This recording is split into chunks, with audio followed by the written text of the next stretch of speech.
Most people agree that you should buy a classic car because you like it and you want to enjoy restoring it, maintaining it, driving it, or even just looking at it. And whilst you shouldn't expect it to go up in value, it would be nice to know that you're not going to lose more than the enjoyment that you get out of it. Insurance company Hagerty uses its valuation data to track the market, and each year comes up with 10 classic cars that it thinks currently offer good ownership value to buyers, and they call it their Bull Market List. I'm going to take you through these 10 cars from the UK, Germany, Italy and Japan, the average values for excellent examples, and what I think of Hagerty's choices, starting with the cheapest at around £4,000 up to the most expensive approaching £100,000. Let's start off with a very everyman car from the 1970s, the Vauxhall Viva HC. The third generation of Vauxhall Viva, the HC series, was essentially a restyle of the Viva HB, giving the exterior an up-to-date look and reconfiguring the seating to give more interior space. Over 650,000 cars were produced throughout the decade, and I can remember several being owned by neighbours in our road when I was a young lad. I must confess though, I never really liked the look of them compared to the more robust looking Ford Escorts and Cortinas. There are more attractive Vauxhalls from the period, like the Firenze and Magnum, but you won't get one of those for this kind of money. At an average value of just £4,300, the Viva is cheap to buy and a simple and practical car to maintain. If you're a fan of shows like Rustival or Hagerty's Festival of the Unexceptional, this is just the car for you. The next choice is a modern classic from Mercedes-Benz, the R171 SLK, produced from 2004 to 2011. The R171 was Mercedes' evolution of the first SLK Roadster, the R170, continuing the provision of a best of both worlds folding metal roof for year-round driving. For me, I prefer the longer SL rather than the shortened or Kurz SLK, but I'm a big fan of Mercedes' build quality and prestige.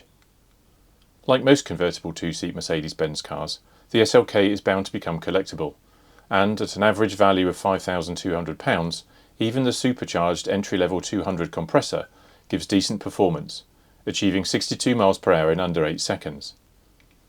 The V8 powered SLK 55 AMG will get you there in just over 4 seconds, but still won't break the bank to buy at around double the price of the 200. Next up is the Volkswagen Golf GTI, and specifically the Mark II, the second generation of VW's category-defining hot hatch. The Mark II was a larger car than the original, around 4 inches wider and almost a foot longer. It also had improved handling and interior comfort, and is regarded by many as the more competent and enjoyable hot hatch than the more collected Mark I. And it's a worthy adversary to its European contemporaries like the Ford Fiesta XR2, the Peugeot 205 GTI and the Renault GT Turbo. If I had to choose a hot hatch from this era, I'd probably lean towards the XR2, mostly because I'm from the county of Essex, which was Ford country, and those were the ones I saw the most growing up. Whilst prices of the Mark I Golf GTI have risen almost 25% in recent years, Mark IIs have remained flat, and are therefore more accessible and better value at an average price of £15,300. Don't forget that the values I'm quoting are for excellent examples. There'll be cheaper cars out there of each model that won't disgrace your driveway. I've said in previous videos that classic commercial vehicles will soon be having their day in the sun, and Hagerty have validated that by selecting the Ford Transit Mk1 for their 2026 Bull Market List. Produced between 1965 and 1977, the original Transit established itself as the UK's favourite commercial vehicle, and its ever-popular successors are still in production today. Thanks in part to a handful of car TV personalities buying and restoring Mark I trannies in recent years, values have increased by over 6%.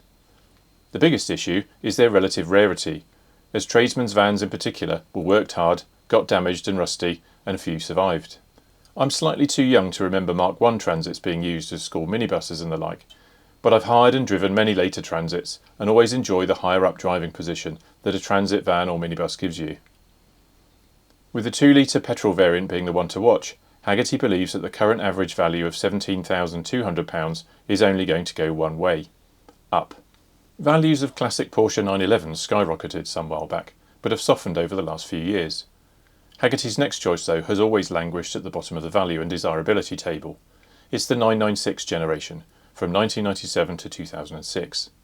The 996 was always going to struggle to convince die-hard 911 buyers that it was of the same ilk as its predecessors.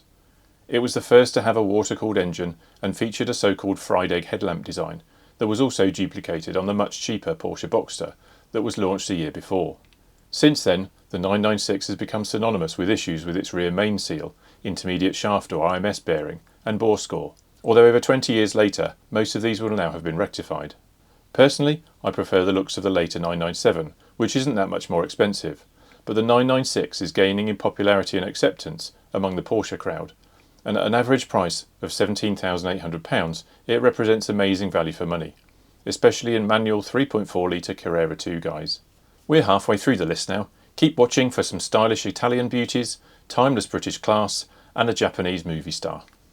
This next car is one of my all-time favourites, the Alfa Romeo Spider, the 105 series car that evolved from 1966 to 1993, although after around 1982 things started to get a bit overstyled in my opinion. The Series 1, often referred to as a Duetto, can be distinguished from later versions by the rounded shape of its rear. It has many nicknames because of it: boat tail, dovetail, or osso di seppia, which is Italian for cuttlefish bone. It had a starring role as Dustin Hoffman's ride in the movie The Graduate, and is the one that most people hanker after. Consequently, prices are higher. But Hagerty's pick is the Series 2 Coda Tronca or Camtail Spider, and specifically the 2000 Veloce from 1971 onwards, with an average value of £21,200. This more powerful facelifted Spider is something of a sweet spot, balancing the sublime styling of the earlier cars with the practicality of a more potent motor. The MGA, which is Hagerty's next pick, has seen values slide over the past 4 or 5 years, along with many other British classic sports cars from the 50s and 60s. Consequently, it now represents a great value buy, with average prices around £25,700. As well as its timeless looks and enjoyable ride, the A benefits from a plentiful supply of parts and specialists to help keep it on the road, much like its ever-popular successor, the MGB. Hagerty suggests going for the 1600, giving you a little more pep than the original 1500, but without the higher cost of the twin-cam engine models. Although looks-wise I find the MGA very appealing, it feels rather small for a tall driver like me, and I'd probably be looking over the top of the windshield. Up next is the 4th generation Toyota Supra, the A80, on sale between 1993 and 2002. When these were new, I was of course aware of the Supra, but I've never embraced Japanese car culture, so paid them little mind. I also haven't seen a single one of the Fast and Furious movies, the first of which apparently starred a bright orange A80. And when I say that I don't spend much time on games consoles in Gran Turismo or Forza, you'd understand why the Supra doesn't really resonate with me. There are plenty of people though who tick all these boxes, and that has given the Supra a keen following. The UK wasn't a huge market for the A80, so there are not many around, leading to an increase in prices of nearly 42% over the last 5 years. Average values now sit at £40,000, about the same as they were new in the mid-90s. Even at those prices, the Supra is still good value for money compared to its contemporary rivals like the Honda NSX Type R and the Nissan GTR, and is being bought by a younger demographic than most classics. So, as their disposable income continues to rise, so will prices of these Japanese road warriors. Hagerty's penultimate choice might be something of a surprise. It's a Riley 9 Imp from the mid-1930s. Lately, most pre-war cars have seen values fall through the floor, as we lose the generation of people who remember being driven in one. The Riley 9 is no exception. It's seen a 20% drop in recent years. But enthusiasts of my generation are discovering the delights of 30 sporting tourers like the Riley, that offer both spirited weekend drives in the country and exciting outings on track. For me, I'd possibly lean more toward the contemporary MG T-Type, although I think it would be challenging for me to get in either of them to drive comfortably. We're going upwards in price in this list, so how much is an Imp? Well, despite the recent decline in value, they average £60,100 for the best examples, which still makes it an enjoyable and good value collectible car. Last up is the Ferrari F430, in production between 2004 and 2009. The F430 design was a revision of its predecessor, the 360, carried out by Frank Stephenson and Pininfarina, increasing the downforce but retaining the same overall drag. The 4.3 litre V8 was new to Ferrari, a development of the engine first employed by sister company Maserati in their Coupe and Spider. While most 21st century Ferraris are still depreciating in value, the F430 has seen rises of 19% so far this decade, and top of the tree would be the F430 Spider with a rarer manual gearbox, which sit at an average of £95,400. If that's a bit rich for you, cars with the F1 paddle shift are significantly cheaper.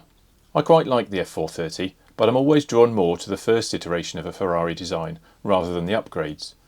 Think 308 rather than 328, 458 not the 488, and 360 as opposed to 430.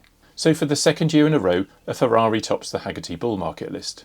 Unsurprising really, as it's hard to find a car enthusiast or collector who wouldn't like to own a prancing horse one day. My favourite car in this list though has to be the Alfa Romeo Spider, especially a cam-tailed 2000 Veloce, a car that I've wanted to own for a long time. Let me know in the comments what you think of Hagerty's choice of great value cars. Which would you like to see on your driveway? Or whether there are other cars you think would represent a good buy in 2026. Just remember, there are no guarantees in the classic car market. Values can go down as well as up. If you enjoyed this video, please give it a like and subscribe to the channel for more classic car content. Thank you very much for watching. I'll see you next time. Bye bye.